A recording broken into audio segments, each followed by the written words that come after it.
नमस्कार, स्वागत है आप सभी का द इकोनॉमिस्ट में। तो चलिए शुरू करते हैं पार्ट सेकेंड का पीआईबी एनालिसिस और शुरुआत करते हैं मिनिस्ट्री ऑफ डिफेंस की न्यूज़ से। तो यहाँ पर इंडिया कजाकिस्तान डिफेंस कॉरपोरेशन इसका एक वेबिनार जो है एक्सपो जो है लगाया गया है। तो यहाँ पर जो मेन मोटिव है गवर्नमेंट ऑफ इंडिया का वो है जो इंडिया का डिफेंस इक्विपमेंट का एक्सपोर्ट है उसको बढ़ाना। ओके, तो आने वाले समय में आने वाले 5 सालों तक जो है इसका जो एक्सपोर्ट है उसका टारगेट $5 बिलियन तक का जो है रखा गया है कि आने वाले समय में जितने भी भारत के फ्रेंडली फॉरेन कंट्रीज हैं उनको जो है डिफेंस इक्विपमेंट जो है एक्सपोर्ट किया जाएगा आने वाले समय में। तो जो कि अच्छी बात है। ये जो वेबिनार यहाँ पर लगाया गया था इसका जो थीम था वो था make in India for the world. Okay, so India Kazakhstan defence corporation webinar and expo. Okay, तो मिनिस्ट्री ऑफ डिफेंस के अंतर्गत जो है ये लगाया गया है थ्रू फिक्की FICCI। ओके, तो आगे डिस्कस करते हैं जो न्यूज़ है वो है चकमा ट्राइबल पीपल है उनके बारे में। जो चकमा लोग हैं ये बेसिकली ये इंडियन सब कॉन्टिनेंट के ईस्टर्न मोस्ट रीजन में ये पाए जाते हैं। एक ट्राइबल ग्रुप है और सबसे ज़्यादा आबादी इनकी जो है वो चटगांव हिल्स। ओके, जो कि बांग्लादेश का एरिया है। ओके, तो वहाँ पर ये आबादी पाई जाती है। ओके, इसके अलावा इंडिया में मिजोरम में भी इनकी काफ़ी तादाद है। ओके, वहाँ पर सेकंड लार्जेस्ट एथनिक ग्रुप है। इसके अलावा त्रिपुरा में भी ये 4th लार्जेस्ट जो है एथनिक ग्रुप है और साइजेबल पॉपुलेशन इनकी नॉर्थ ईस्ट इंडिया में हर एक पार्ट्स में जो है आपको मिल जाएगी और 50,000 के करीब इनकी आबादी अरुणाचल प्रदेश में भी हैगी। ओके, इसके अलावा जो पहली जनरेशन इनकी थी वो माइग्रेट हुई थी 1964 में बांग्लादेश से चटगांव के एरिया से। वहाँ पर कप्ताई डैम का एक ट्रेजेडी हुआ था जिसकी वजह से वो माइग्रेट करके इंडियन रीजन में शिफ्ट हो गए और तभी से ओके असम में ये आए थे। तभी से जो है इनके खिलाफ जो है असम में और अरुणाचल में और इंडिया के नॉर्थ ईस्ट के और भी बहुत सारे एरियाज़ में इनके खिलाफ प्रोटेस्ट चलते हैं कि इनको वापस भेजो जहाँ से आए हैं, ये हमारे नहीं है। और इसी कारणवश वहाँ की जो पॉलिटिक्स है वो भी इससे काफ़ी प्रभावित है। तो असम में रिसेंटली एक मेडिकल इंस्टीट्यूट के जो एग्ज़ाम थे वो क्वालिफाई किए थे 2 चकमा लोगों ने, तो वहाँ पर उनको एडमिशन नहीं दी गई क्योंकि इनका जो डिस्प्यूट था पिछले काफ़ी लंबे समय से चल रहा था। ओके, जिसकी वजह से असम की सरकार ने इनको टेस्ट क्लियर होने के बावजूद भी मेडिकल इंस्टीट्यूट में जो थी वहाँ पर जगह नहीं दी बैठने के लिए। आगे हजोंग है, ये भी एक ट्राइबल पीपल है इंडियन सब कॉन्टिनेंट का। नॉर्थ ईस्ट इंडियन स्टेट्स में ये पाए जाते हैं। बांग्लादेश में भी इनकी काफ़ी आबादी है। मेजोरिटी जो हजोंग है वो इंडिया में सेटल हो चुके हैं। तो मेजोरिटी जो है वो राइस फार्मर्स हैं। ओके, गारो हिल्स जो है मेघालय का एक रीजन है जहाँ पर जो है ये कल्टीवेशन करते हैं। सो आगे जो न्यूज़ है ये है मिनिस्ट्री ऑफ एजुकेशन की तरफ से। यहाँ पर जो हमारे मिनिस्टर हैं एजुकेशन मिनिस्टर श्री रमेश पोखरियाल निशंक जी, उन्होंने एड्रेस किया है जो पहला बैच है एशियन PhD फेलोशिप प्रोग्राम के तहत स्टूडेंट्स का। तो ये जो स्टूडेंट्स हैं एशियन कंट्रीज से यहाँ पर इंडिया में इनकी सिलेक्शन हुई है IITs में। तो ये एक तरह का फेलोशिप प्रोग्राम है जिसमें जितनी भी फंडिंग है वो सारी गवर्नमेंट ऑफ इंडिया करेगी, जिससे कि आने वाले समय में जो एशियन कंट्रीज है ओके तो उनके साथ इंडिया के टाई अप और मजबूत होंगे और स्ट्रॉन्ग होंगे और कल्चरली भी और कमर्शियली भी जो है उनकी कनेक्टिविटी और बढ़ेगी आने वाले समय में। और रिसर्च और एकेडमिक टाइज भी जो है मजबूत होंगे आने वाले समय में दोनों मुल्कों के, दोनों जो ग्रुप है उनके। तो एशियन जो है वो ग्रुप है 10 कंट्रीज का, for example Thailand, Malaysia, Indonesia, Cambodia, Laos, Vietnam. तो इसके साथ ही जो है जो बॉर्डर टच करते हैं मुल्क, तो वहाँ उनका ग्रुप बना हुआ है 10 मुल्कों का। फिलीपींस भी जो है इसका हिस्सा है। तो उनके स्टूडेंट्स जो हैं उनको जो सिलेक्शन मिली है IITs में। ओके, तो आने वाले समय में कोऑपरेशन बढ़ेगी। तो आगे डिस्कस करते हैं प्रॉमिसरी नोट क्या होता है।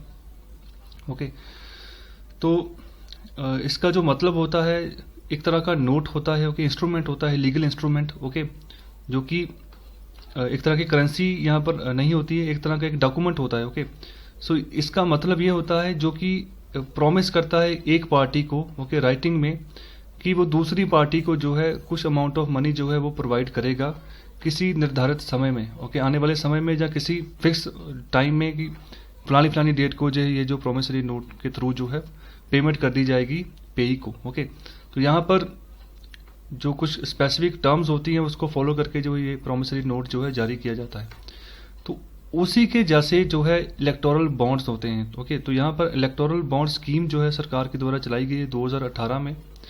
तो ये भी जो है बिल्कुल प्रॉमिसरी नोट की तरह ही होते हैं।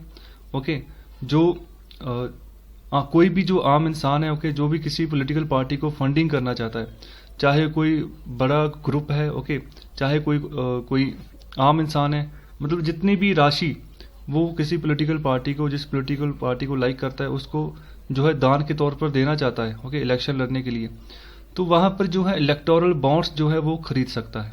ओके, तो ये इलेक्टोरल बॉन्ड जो है सेम ऐसे ही काम करेंगे जैसे प्रोमिसरी नोट करता है। ओके, ये भी एक तरह का जो है लीगल इंस्ट्रूमेंट है। ओके, जिसमें क्या होता है कि अगर कोई भी आम इंसान या कोई भी अमीर इंसान जो बॉन्ड परचेज करता है, तो वो क्या करता है कि उसमें एक राशि, एक अमाउंट जो है वो लिख देता है। ओके, और किसी फ्यूचर टाइम में, ओके, जब भी दूसरे पेई को, जो किसी पॉलिटिकल पार्टी को डोनेशन करनी होगी, तब जो उसको जो है इस लीगल इंस्ट्रूमेंट के थ्रू जो है बैंक जो है वो उसको पॉलिटिकल पार्टी को पेमेंट कर देगा। ओके, तो यहाँ पर जो सबसे बेसिक चीज़ है वो ये है कि जो वो ऑथोराइज्ड बैंक है वहाँ पर जो है उस पॉलिटिकल पार्टी का जो है अकाउंट होना चाहिए। ओके, और बहुत ही गिने चुने जो है ऑथराइज्ड ब्रांचेस हैं बैंक की, ओके, जहाँ पर जो है ये इलेक्टोरल बॉन्ड स्कीम जो है एलिजिबल है। तो यहाँ पर जो गवर्नमेंट ऑफ इंडिया है, इन्होंने नोटिफाई किया है इलेक्टोरल बॉन्ड स्कीम को 2018 में। तो इस स्कीम के मुताबिक जो है इलेक्टोरल बॉन्ड्स जो हैं वो परचेज किए जा सकते हैं किसी भी पर्सन के द्वारा, लेकिन वो इंडिया का सिटीजन हो या फिर उसका कोई कॉर्पोरेशन इंडिया में एस्टेब्लिश्ड हो। Okay, a person being an individual can buy electoral bonds. कोई भी इंसान इलेक्टोरल बॉन्ड्स खरीद सकता है, चाहे वो जॉइंटली खरीदे, ओके, चाहे वो किसी के साथ इंडिविजुअली जहाँ अकेला खरीदे। ओके, इसके अलावा जो पॉलिटिकल पार्टीज एलिजिबल हैं इलेक्टोरल बॉन्ड स्कीम के लिए, वो पॉलिटिकल पार्टीज वही होंगी जो रजिस्टर्ड है सेक्शन 29A और रिप्रेजेंटेशन ऑफ पीपल एक्ट 1951 के द्वारा, और जो भी लास्ट इलेक्शन हुआ हो, चाहे लोकसभा का चाहे किसी स्टेट लेजिस्लेटिव असेंबली का, वहां पर 1% से कम वोट ना सिक्योर किया हो। ओके, वही जो है एलिजिबल है इलेक्टोरल बॉन्ड्स रिसीव करने के लिए। और साथ ही साथ जो है उस एलिजिबल पॉलिटिकल पार्टी का बैंक अकाउंट होना चाहिए ऑथोराइज्ड बैंक में। ओके, तो यहाँ पर जो इलेक्शन कमीशन ऑफ इंडिया है उसने नो ऑब्जेक्शन जो है जारी कर दिया कि उसको कोई ऑब्जेक्शन नहीं है इलेक्टोरल बॉन्ड्स की स्कीम के तहत जो भी फंडिंग जारी की गई। लेकिन यहाँ पर कुछ कंडीशंस रखी हैं। सबसे पहली कंडीशन कि कोई भी फंक्शनरी, कोई भी पॉलिटिकल फंक्शनरी जो है पब्लिक स्पीच में जो है जिक्र नहीं करेगा, ओके, कि उसको कहाँ से पैसा आया है। ओके, दूसरा, कोई भी प्रेस कॉन्फ्रेंस वहाँ पर जो है इसकी इंफॉर्मेशन रिलीज नहीं करेगा। साथ ही साथ दूसरा जो पॉइंट है वो है जो मॉडल कोड ऑफ कंडक्ट जो है जो इलेक्शन कमीशन जारी करता है उसको स्ट्रिक्टली फॉलो करना है, ये दूसरा कंडीशन है। और जो स्टेट बैंक ऑफ इंडिया ये है ऑथोराइज्ड बैंक, ओके, जिसके थ्रू ये स्कीम जो है काम करेगी, और इसकी 29 ऑथोराइज्ड ब्रांचेस हैं जहाँ पर जो है ये आपको ये फैसिलिटी जो है मिलेगी। और जो टाइम जो है यहाँ पर ये दिया गया है खास तौर पे अभी जो बिहार इलेक्शन हो रहे हैं, तो वहाँ पर जो है इलेक्शन कमीशन ने यहाँ पर नोटिफिकेशन जारी कर दिया है कि स्टेट बैंक ऑफ इंडिया जो कि ऑथोराइज्ड बैंक इलेक्टोरल स्कीम के लिए, तो वहाँ पर जिन्होंने भी बॉन्ड्स खरीदने हैं, ओके, तो उनका टाइम यहाँ पर निर्धारित कर दिया है 19 तारीख से लेकर 28 तारीख के बीच में। ओके, अगर इसके बाद कोई करेगा तो वो वैलिड नहीं माना जाएगा। ओके, उसकी डोनेशन जो है पॉलिटिकल पार्टी रिसीव नहीं कर सकती है। यहाँ पर 15 जो कैलेंडर डेज की बात बोली गई कि जब भी जो इशू होता है इलेक्टोरल बॉन्ड जब इशू होते हैं, ओके, उसके बाद जो है कोई भी किसी तरह की पेमेंट जो है उस पेई पॉलिटिकल पार्टी को रिसीव नहीं होगी जो जब एक्सपायरी डेट जो है निकल जाएगी। सो आगे जो न्यूज़ है वो है वर्ल्ड बैंक की जो डेवलपमेंट कमेटी है वहाँ से 102nd मीटिंग हुई है। वहाँ पर फाइनेंस मिनिस्टर ऑफ इंडिया वहाँ पर उन्होंने पार्टिसिपेट किया है वर्चुअली, और डिस्कशन की गई है कोविड-19 के जो साथ अफेक्ट हुई हैं इकॉनमीज, कैसे उनको स्केल अप करें, ओके, इम्पैक्ट को कम करें और जो लोगों की जानें उनको बचाया जाए। वर्ल्ड बैंक के बारे में थोड़ा सा पढ़ लें तो ये एक इंटरनेशनल फाइनेंशियल इंस्टीट्यूशन है जो अलग अलग मुल्कों की सरकारों को लोन और ग्रांट्स जारी करता है, खासतौर पे जो लो और मिडिल इनकम कंट्रीज हैं उनको, खासतौर पे जो उनके कैपिटल प्रोजेक्ट्स हैं उनको चलाने के लिए। तो इंडिया में भी अगर मैं एग्जांपल लूँ, अटल भूजल योजना चलाई गई थी, तो वहाँ पर 5000 करोड़ जो है वर्ल्ड बैंक जो है फंडिंग कर रहा है। ओके, तो किसी खास प्रोजेक्ट्स के लिए ही जो वर्ल्ड बैंक जो आगे आपको राशि प्रोवाइड करेगा किसी भी मुल्क को, ओके, तो वहाँ पर उनको आपको अश्योर करना होगा कि आपका पैसा जो है कहाँ पर लगाया जा रहा है। हेडक्वार्टर वाशिंगटन डीसी में है, प्रेसिडेंट डेविस मालपास हैं, जो parent organisation world bank group है, और इसको बनाया गया था जुलाई 1944 में। सो आगे है अटल पेंशन योजना, इसका जो दूसरा नाम था वो था स्वावलंबन योजना। ओके, गवर्नमेंट बैक ये स्कीम थी, पेंशन स्कीम थी, खास तौर पे जो अनऑर्गेनाइज सेक्टर में जो लोग काम करते थे उनको सुविधा प्रोवाइड करने के लिए, उनको पेंशन प्रोवाइड करने के लिए।